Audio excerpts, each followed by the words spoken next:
ডিম ও মুরগির নতুন দাম নির্ধারণ। জানাবো আওয়ামী লীগ বিএনপি মুদ্রার এপিঠ ও পিঠ, এই প্রসঙ্গে যা বললেন মির্জা ফখরুল। শেখ হাসিনা সাইকো ছিলেন, বললেন মামুনুল। এবং সর্বশেষ জানাবো মাজারের শৃঙ্খলা রক্ষায় ডিসিদের ব্যবস্থা গ্রহণের নির্দেশ। এতক্ষণ শুনছিলেন সংবাদ শিরোনাম, এবারে বিস্তারিত। ডিম ও মুরগির নতুন দাম নির্ধারণ। মুরগি ও ডিমের নতুন মূল্য নির্ধারণ করে দিয়েছে সরকার। রবিবার প্রাণী সম্পদ অধিদপ্তরের মহাপরিচালক ডক্টর মোহাম্মদ রিয়াজুল হক স্বাক্ষরিত এক চিঠিতে এই তথ্য জানানো হয়। এতে বলা হয়, ডিম উৎপাদক পর্যায়ে প্রতি পিস 10 টাকা 58 পয়সা, পাইকারি 11 টাকা 1 পয়সা ও খুচরা পর্যায়ে 11 টাকা 87 পয়সা নির্ধারণ করা হয়েছে। একই সঙ্গে সোনালী মুরগি উৎপাদক পর্যায়ে কেজি প্রতি 260 টাকা 78 পয়সা, পাইকারি 264 টাকা 57 পয়সা ও খুচরা পর্যায়ে 269 টাকা 64 পয়সা নির্ধারণ করা হয়েছে। এছাড়া ব্রয়লার মুরগি উৎপাদক পর্যায়ে কেজি প্রতি 168 টাকা 91 পয়সা, পাইকারিতে 172 টাকা 61 পয়সা ও খুচরা পর্যায়ে 179 টাকা 59 পয়সা নির্ধারণ করা হয়েছে। চিঠিতে বলা হয়, কৃষি বিপণন অধিদপ্তর, প্রাণী সম্পদ অধিদপ্তর এবং পোল্ট্রি সংশ্লিষ্ট বিভিন্ন সংস্থা প্রতিষ্ঠানের নেতাদের সমন্বয়ে গঠিত জায়ান্ট ওয়ার্কিং গ্রুপের মতামতের ভিত্তিতে কৃষি বিপণন অধিদপ্তরের 2024 সালের মুরগি ও ডিমের নির্ধারণকৃত যৌক্তিক মূল্য নির্ধারণ করেছে। কৃষি মন্ত্রণালয় ওই প্রতিবেদন পর্যালোচনা করে মুরগি ও ডিমের মূল্য নির্ধারণ বিষয়ে প্রয়োজনীয় ব্যবস্থা নিতে অনুরোধ করে। এরপর মৎস্য ও প্রাণী সম্পদ মন্ত্রণালয় নির্ধারণকৃত যৌক্তিক মূল্য সঠিকভাবে বাস্তবায়নের নির্দেশনা দেয়। আওয়ামী লীগ বিএনপি মুদ্রার এপিঠ ও পিঠ, এই প্রসঙ্গে যা বললেন মির্জা ফখরুল। রাজনীতির আলোচনায় একটি বহু চর্চিত ধারণা হচ্ছে, দেশের প্রধান দুই রাজনৈতিক দল আওয়ামী লীগ ও বিএনপি আচরণগত দিক থেকে একই। এই দুই দল মুদ্রার এপিঠ ও পিঠ। তবে তিনি বিএনপি ও আওয়ামী লীগকে একই বাটখারায় মাপতে নারাজ। তার মতে, আওয়ামী লীগের সঙ্গে বিএনপির সুস্পষ্ট পার্থক্য রয়েছে। মির্জা ফখরুল বলেন, আওয়ামী লীগ বিএনপি মুদ্রার এপিঠ ও পিঠ, এটি একটা পরিকল্পিত প্রচারণা, অপপ্রচার। এটা তারাই করে যারা দুষ্ট, যারা ফায়দা লুটতে চায়। বিএনপি আর আওয়ামী লীগের তুলনা হতেই পারে না, কারণ আওয়ামী লীগ কোনো গণতান্ত্রিক দল নয়, গণতন্ত্র বিরোধী, গণতন্ত্র হত্যাকারী একটা দল। আর বিএনপি হচ্ছে গণতন্ত্রকে জীবন্ত করার দল। এ সময় সংস্কারের পাশাপাশি নির্বাচনকেও গুরুত্ব দেওয়া দরকার কিনা সাংবাদিকদের এমন প্রশ্নের জবাবে মির্জা ফখরুল বলেন, নির্বাচনকে সবচেয়ে বেশি গুরুত্ব দেওয়া দরকার। সংস্কার কমিশনও করা হয়েছে। আমার তো মনে হয় এটা 2 মাসও লাগার কথা না। তিনি বলেন, আমরা পরিষ্কার করে বলছি, নির্বাচন কেন্দ্রিক যে সংস্কারগুলো প্রয়োজন, অর্থাৎ নির্বাচন কমিশন, প্রশাসন, আইন শৃঙ্খলা বাহিনী ও বিচার বিভাগের কথাই আমরা বলেছি। অন্যান্য সংস্কারগুলো যে সরকার আসবে সময় মতো করবে। আরেক প্রশ্নের জবাবে মির্জা ফখরুল বলেন, এই মুহূর্তে আমাদের সবচেয়ে বেশি প্রয়োজন কি? আমরা ফ্যাসিবাদকে সরিয়েছি, হাসিনাকে সরিয়েছি। এখন একটা অন্তর্বর্তীকালীন সরকার আছে, যে সরকার অতি দ্রুত আমাদের সবার মতামত নিয়ে একটি সংস্কারের মধ্যে দিয়ে নির্বাচনে যাবে, যে নির্বাচনটা অবাধ নিরপেক্ষ হবে, জনগণের কাছে ক্ষমতা হস্তান্তর হবে। সেখানে প্রতিবন্ধকতা সৃষ্টি করছে। আমি একটু খোলামেলা বলছি, অনেক সময় দেখা যায় যে অত্যন্ত দায়িত্বশীল রাজনৈতিক দলের এমন কথা বলেছেন যে তা সামগ্রিক ঐক্যের জন্য উপযোগী নয়। এটা একটা সমস্যা। আরেকটা সমস্যা হচ্ছে, এই প্রশাসন এখন পর্যন্ত ফ্যাসিবাদ মুক্ত করতে পারেনি। এর প্রধান কারণ হচ্ছে, ফ্যাসিবাদ এত গভীরে চলে গিয়েছে যে সেখান থেকে এখন ফ্যাসিবাদ বিরোধী লোকজনকেও খুঁজে বের করা কঠিন।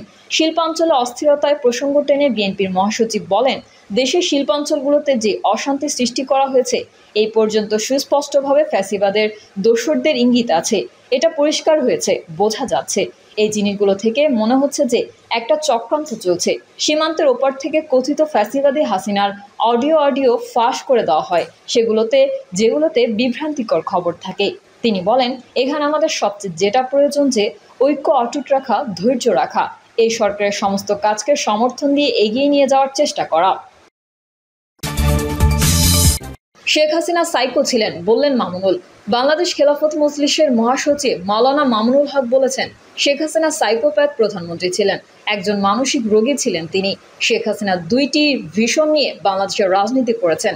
একটি হচ্ছে তার পিতা হত্যার প্রতিশোধ ও অন্যটি হচ্ছে আওয়ামী লীগকে ধ্বংস করা, যার প্রমাণ তিনি প্রায় বক্তব্যে বলতেন, যেদিন আমার পিতাকে হত্যা করা হয়েছিল সেদিন কথাই ছিল আওয়ামী লীগ।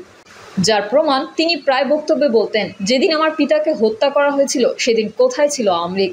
তিনি আরও বলেন, শেখ হাসিনা ছাত্র জনতার আন্দোলনের মুখে ভারতে পালিয়ে গিয়ে দেশের বিরুদ্ধে গভীর ষড়যন্ত্র করছেন।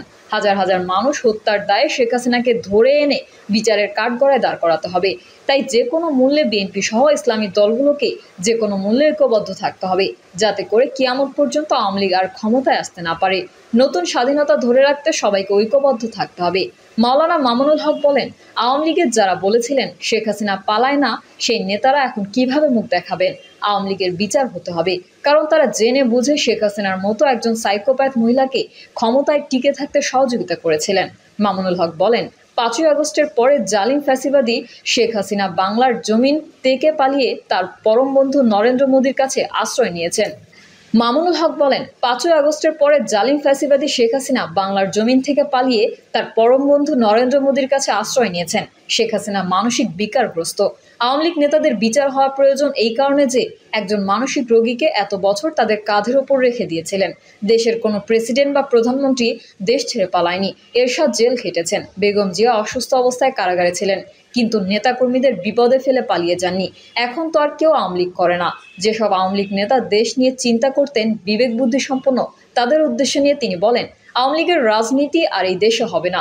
নতুন নামে আসেন, রাজনীতি করেন, সমতার ভিত্তিতে বিবেচনা করা হবে।